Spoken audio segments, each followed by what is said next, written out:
Thank you for tuning in and welcome back to Real Estate Investing. In today's episode, you'll learn about real estate investing for beginners, specifically 5 different ways that you can get into real estate investing right now if you choose to do so.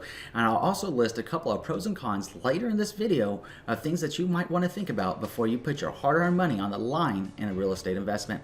My name is Andrew Finney. Please consider me your real estate geek. I am always here to help. My contact information is in the show more description below. Feel free to reach out to me anytime, even if you just want to say hi or if you need help finding a great agent where you live. If you haven't already done so, please go ahead and subscribe to this channel now and like this video. Thanks so much. So let's go ahead and get into this. So it's really exciting. There's 5 different ways that you can get into real estate investing.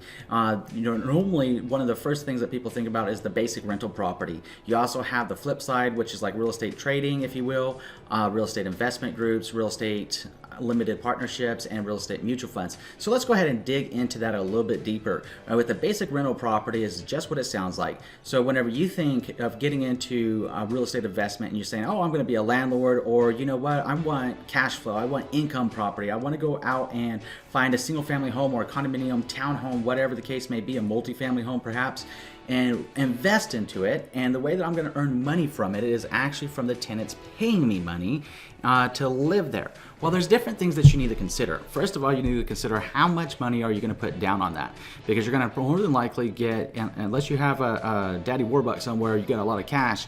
Most of us that are starting out in real estate investing are going to have to get a mortgage. So a lot of those investment mortgage products are going to have 20% down requirements. Some of them may be less. So what you'll want to do is chat with a great local loan officer and see what kind of investment mortgage options they have. And that's what the question is that you want to ask. You talk to the loan officer, you say, hey, I'm looking at getting into real estate investing. What kind of mortgage options do you have for would-be investors into real estate, and see what the down payment amount are, see what kind of interest rates you're looking at, because they're normally a little bit higher than if you were doing a primary owner occupier. And you need to consider these different things, because generally, ideally, what a landlord looks at is they can charge enough rent to cover at least the expenses, even if they're not making any money, knowing that in the long term that rents are going to go up, and also knowing the long term generally home prices increase. So then your increased value of your asset will actually be something that's, let's say 5-10 years down the road, you could cash it in and you might have doubled your money, or you might have made 50% more than you invested, and consider the monthly rent essentially as a dividend, if you will, that covered your expenses of getting that property. Now ideally, in a perfect world, you're going to be making money on that, but there's a lot of different things to consider whenever it goes into basic rental properties. I'm going to be making a lot of these videos about real estate investing. Today's video is about giving you the ideas of what you can get into. So whenever we go into basic rental properties, we'll start going into a lot more detail in the future about that. But feel free with any questions you have or something that you want to see in the next video, just shoot me an email, let me know what's up, and we'll answer those questions in the video. So the second thing that people think about whenever they're talking about real estate investing is, oh, I want to be a flipper. Well, flipper is kind of like, if you think of the stock market world, a flipper is kind of your day trader, if you will, whereas a landlord or somebody that buys rental properties is more of your long-term buy and hold strategist. So thinking of it like that is puts it in perspective. A flipper, a pure flipper, in fact, won't even put a single penny into that property, because they want that property to have intrinsic value from the moment that they buy it, and all they got to do is hold it for a period of a few months and let the market appreciate, and then go ahead and sell it off. Now, you saw a lot of people doing that before the collapse of 2008-2009 timeframe, and it worked very well for some people in that time frame. But we all know that was a highly artificial market. So thinking along the lines that you're just going to be able to buy a property and in a few months flip it out for a higher price without making any improvements to it is pretty fallacious, to be honest with you. But it is something that people do. I just don't want to see you get hurt. There's so much crap out there about real estate investing and these seminars that they come out with. Oh, use other people's money to buy property, use other people's money for this, don't use any money out of your own pocket and become a millionaire tomorrow. Yeah, it don't work that way. So you really want to be honest with yourself and gut check yourself so that you don't wreck yourself. You want to know exactly what you're doing, and that's the purpose of this series that's going to be coming out every Saturday about real estate investing, is to help you better understand this. So the second class of flippers, if you will, are those ones that will go in, and what you look for is you're looking for properties that are either highly distressed, or you're looking for properties that are significantly under market value. Now you say, Andrew, why would anybody put a home on the market that's highly undervalued? Well, you have a lot of different types of sales. You have foreclosures, you have short sales, and you also have something that a lot of people don't consider, unfortunately, when it comes to real estate investing, which is your probate sales. So your probate sales is just what it sounds like. If you're unfamiliar with the term probate, essentially think about somebody's parents or grandparents had unfortunately passed. They left the kids or the grandkids the asset, being the property itself, and there's going to be a probate process depending on whether they had a will or not. In that probate process, a lot of heirs to real estate property will turn around and sell that property. So when they sell that property, if their great grandparents or something, or if their grandparents or their parents were living in that property and they didn't do very many improvements, and it may not be in the current market's conditions for what buyers are looking for, they're going to have to undercut that price to be able to sell it. That's where you, the second class of flipper, come in and can snap that property up, or even a landlord could snap that property up and with some minor improvements probably do quite well for themselves.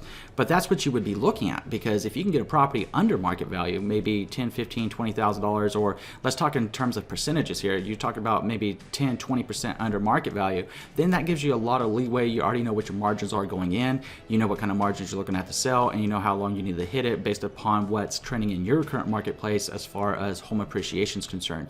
So that's another way of doing that. We'll talk more about that again in future videos. So then the third category that you can get into is actually real estate investment groups. Now, real estate investment group is sort of like a smaller mutual fund, if you will, comprised of rental properties. If you want to own a rental property, but you don't want the hassle of being a landlord or being on the hook for all the repairs and everything else, then maybe a real estate investment group is a good way to get your whistle wet, so to speak, and get your feet wet in the process of investing into real estate until you understand more about real estate investing and what to look for. So the way that a real estate investment group typically works is that a company will buy or build a set of buildings. Normally they're going to be apartments. They allow investors to buy them through the company, kind of like shares, if you will, and join the group. So the single investor can actually own one or a multiple set of units within the structure that is being built. So the company operating the investment group actually manages the process of renting out the units, taking care of the maintenance, advertising vacant units, and interviewing tenants. In exchange for the management, obviously they're going to take some of your money, and as commission, of which you would be getting paid for out in dividends, to earn more money for themselves as well. But you also earn money in that way. So that's one way of doing it as well. So then the fourth category that you could look at is called a RELP. Not help, but RELP, R-E-L-P, which is a real estate limited partnership. And a real estate limited partnership is essentially an entity formed to purchase and hold a portfolio or a set of properties. And sometimes it's just one property, and it might only be in existence for a finite amount of time, and oftentimes they are. So what normally happens there is you have an experienced property manager or a real estate and development firm or company that serves as a general partner. The outside investors, being you, would actually come in and provide them financing by investing into the project, right? In exchange for a share of ownership as a limited partner. So you're not managing the business, you're not managing the process, you're investing and essentially being a silent partner in a lot of different ways in your limited partnership with them. They're calling the shots, they're making it go forward, you're giving them the cash up front and investing into it. Now you can earn dividends along the way, which is cool, but your main payout and the main reason that people get into real estate limited partnerships is for the payoff. The payoff is whenever the project is completed, when that apartment or that medical facility or whatever that project was that was going on for the construction is actually is constructed and sold. That's where the big payoff comes in, and that's what makes it attractive to a lot of other people. Now, a different type of a real estate limited partnership falls underneath the category of real estate investment trust. Now, real estate investment trust is pretty interesting. It's it's essentially when a corporation or a trust is formed to use an investor, being your money, to purchase, operate, and sell income-producing properties. Real estate investment trusts are bought and sold on major exchanges. You know, you can find them every day of the week on like the New York Stock Exchange, S&P, instantly. You can get them all the time. Just like any other stock. They're highly liquid. You just put up your money. You can go and trade it out just like you would buy any other stock. It's probably one of the most easiest ways of getting into real estate investing and really hedging your odds of success. Now, of course, with any investment vehicle, the more volatility, the more risks that you're willing to bear, the higher your possible dividends and return on your investment are. And also, on the flip side of that, the higher your possible losses are if things don't go correctly. But it is a different way of getting into it. Real estate investment trusts essentially allow investors into non-residential and residential properties, such as buying malls. And it's pretty interesting. About 25% or so of all real estate investment trusts actually specialize more into the non-residential, being the commercial, industrial, office type buildings that they invest in. So it's another way of doing it. They're highly liquid, so if you get tired of the investment, it's pretty easy to just go ahead and cash it out as well. So that's a good thing for you as far as getting into it and keeping your money fluid. So the next way that you have to invest in real estate is the real estate mutual fund. Now, real estate mutual fund is a fund that actually invests into the real estate investment trust. So this gets a little bit more interesting. So you have the real estate investment trust here. You have the real estate real estate mutual fund here, comprised of these different real estate investment trusts. So now you're diversifying your investment into different subsets of real estate investment trust around the country. So it's another way of, now that's a great way of diversifying the risk and increasing your possible return as well, by mitigating the risk involved with getting into the real estate investment trust by investing into the mutual fund side of the real estate market. So something to think about.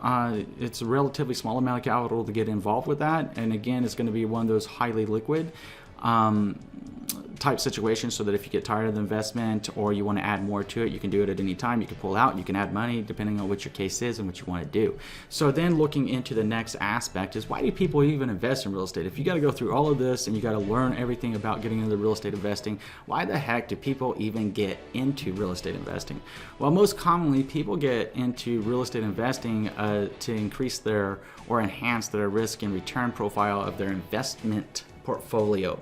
So if your investment portfolio consists of real estate, it consists of stock and bonds, it considers of treasury notes, it considers whatever you're investing in. A lot of people are investing in Bitcoin right now and cryptocurrencies and stuff. That might be an aspect of your portfolio as well. That whole portfolio together is what you're looking at to give you a certain amount of return that you're planning on having as cash flow coming in off of the entire portfolio.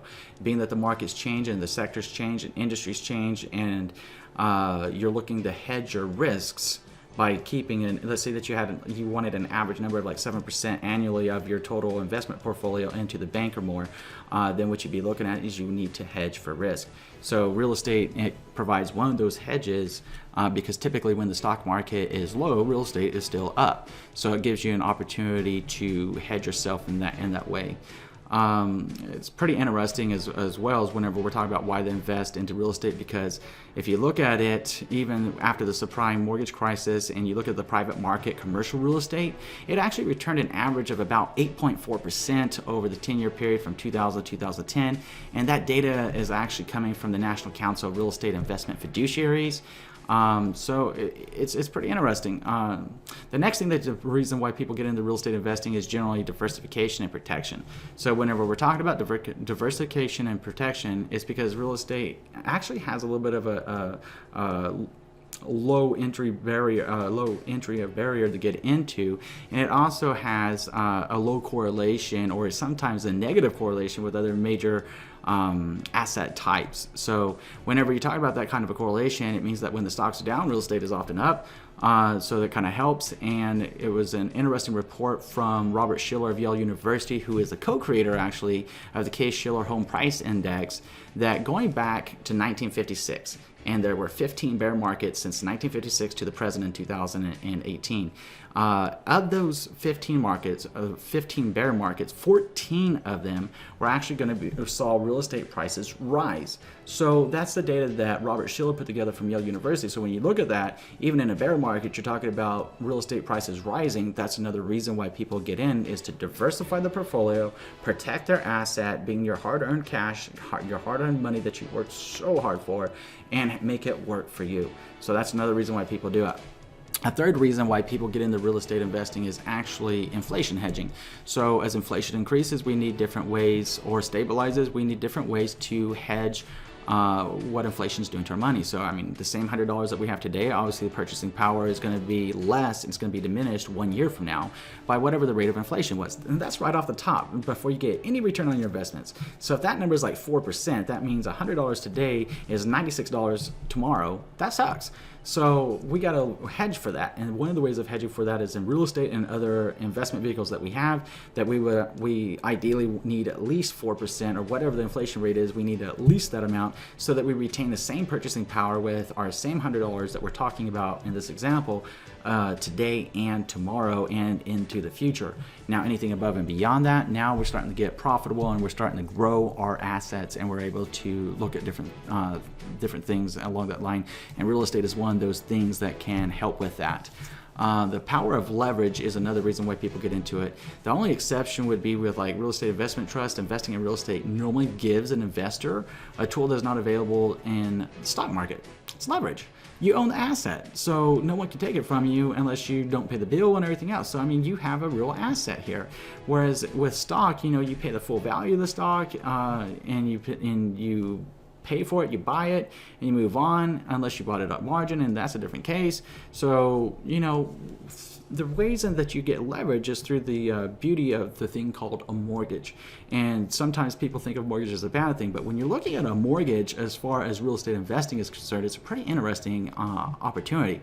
Because if you have $300,000 of a mortgage, or excuse me, if you have a $300,000 asset, and that asset being a property increases to $400,000, that means you have $100,000 of equity, but you still have $300,000 of a mortgage on it. So let's say that you want to go out and buy yourself another property. Well, you could take out a second mortgage against the property, or you could do a home equity line of credit with a difference in the equity on that property, and actually go out and re-leverage that money, that same money that you've already leveraged in mortgage option 1, you can go out and leverage in mortgage option number 2 for your new property. So that's where that beauty comes in, with the power of leverage and having the mortgages to be able to purchase these real estate investment types. So something to think about. Now, I would be remiss if I didn't tell you about the biggest drawback of real estate investing, and being completely honest with you, we want to make sure that we identify that as well. One of the biggest drawbacks of real estate investing is if you are investing like a landlord or doing flipping or something along those lines, it is illiquid. In other words, it's not easy to get your cash out. If you buy that rental property and everything's going along swimmingly, but then you come up to a point where you're like, hey, Andrew, I want to go ahead and sell this. I want to go ahead and cash out my portfolio. It's going to take you a period of time, and you're going to have to be willing to be a little bit patient. You're going to find yourself a great trusted real estate advisor in your area, probably the one that helped you buy it to begin with, and go back to the end of the list and sell those properties and start cashing in on your real estate portfolio. But it's going to take time.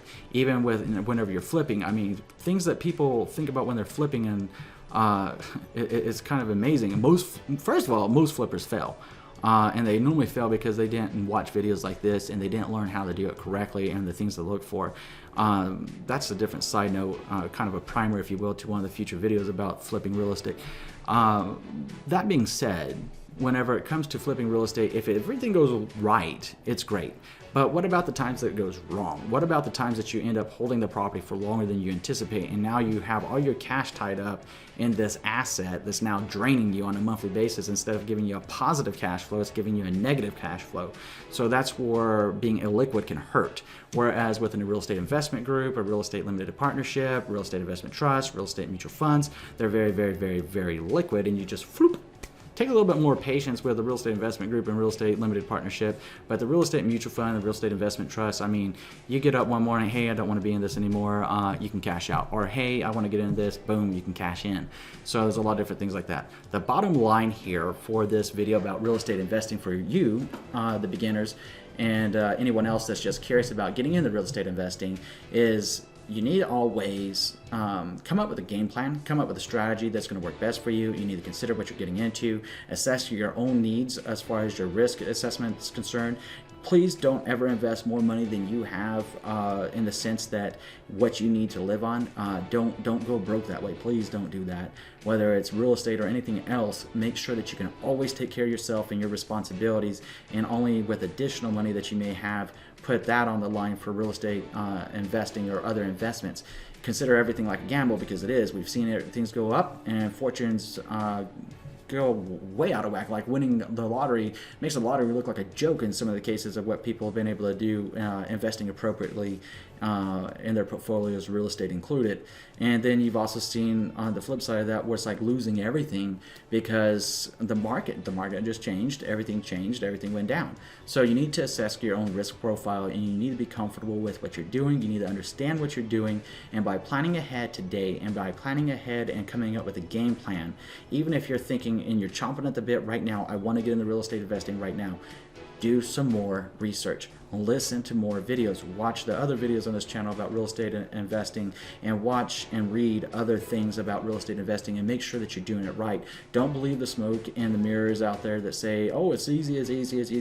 Well, if it's that easy, everybody would do it, and all of us in the United States and across the world would be multi-gazillionaires because it was so freaking easy. So it's not. Because we're not all multi-gazillionaires across the world, are we? So it's something to think about. Anyways, if you have some questions about this video, I'm going to go ahead and put my contact information right now. Feel free to shoot me an email, even if you just want to say hi. I always love to hear from you. The next thing is please feel free to leave your comments in the comment section below, and go ahead and tell us what's on your mind. Tell us about the state that you live in. Tell us what your thought process is about your real estate investing, and share that information in the comment section below so we can continue to learn and grow as a community. Now, if you haven't already done so, I'm going to ask you to do 3 things. Number 1, please subscribe to this video. Number 2, please like this video. Number 3, please share this video around with someone you know it's going to be able to help. Really appreciate you hanging in there today and listening to this video, and for being here. And between now and the next time we see ya, I'm wishing you and your family all the love, wealth, abundance, and happiness in the world. Thank you for watching.